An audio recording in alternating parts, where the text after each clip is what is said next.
Welcome to WebChart. This tutorial will give you a general understanding of how to navigate the system. There are many working parts to WebChart, similar to a car, so buckle up.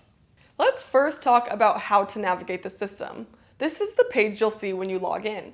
If you ever want to return to the home page, you can press the home icon in the top left corner. Next to that home button, you can also find alerts related to e-signing, personal task alerts, department alerts, orders that need attention, and documents that need permanent storage in the doc queue. On the right side of the alert user bar, you can see who is logged into the system and their security level. You can also change your time zone by clicking here. And for multilingual support, the globe icon lets you choose your preferred language. The question mark icon leads you to our online help guide that provides you with so many help articles, basically answering any question that you might have about using WebChart. The help panel is also nice because it's customizable. Your practice can add their own help to better manage their workflow. When new help is added, the pop-up will automatically come out. If it is dismissed, it won't bug you again. Or you can uncheck that box that turns off automatic pop-ups.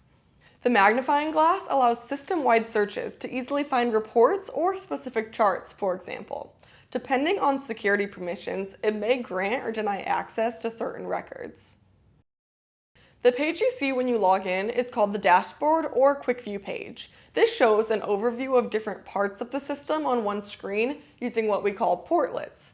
You can see checked-in patients, the scheduler, recent charts, and more. Not only can you add additional portlets to fit your needs, but they are also collapsible, draggable, and they can be removed completely by hitting the X. And lastly, the side menu tab allows you to delve into other modules of the system. For example, if I want to jump into the scheduler, I can jump into the scheduler. But notice, the system bar that shows alerts will follow you to any module within the system, so you can easily return to the home page by clicking on that house icon. Now that you have a better understanding of the system's navigation, I recommend clicking into a chart. The next guide will walk you through an established patient and what a chart looks like. Happy charting!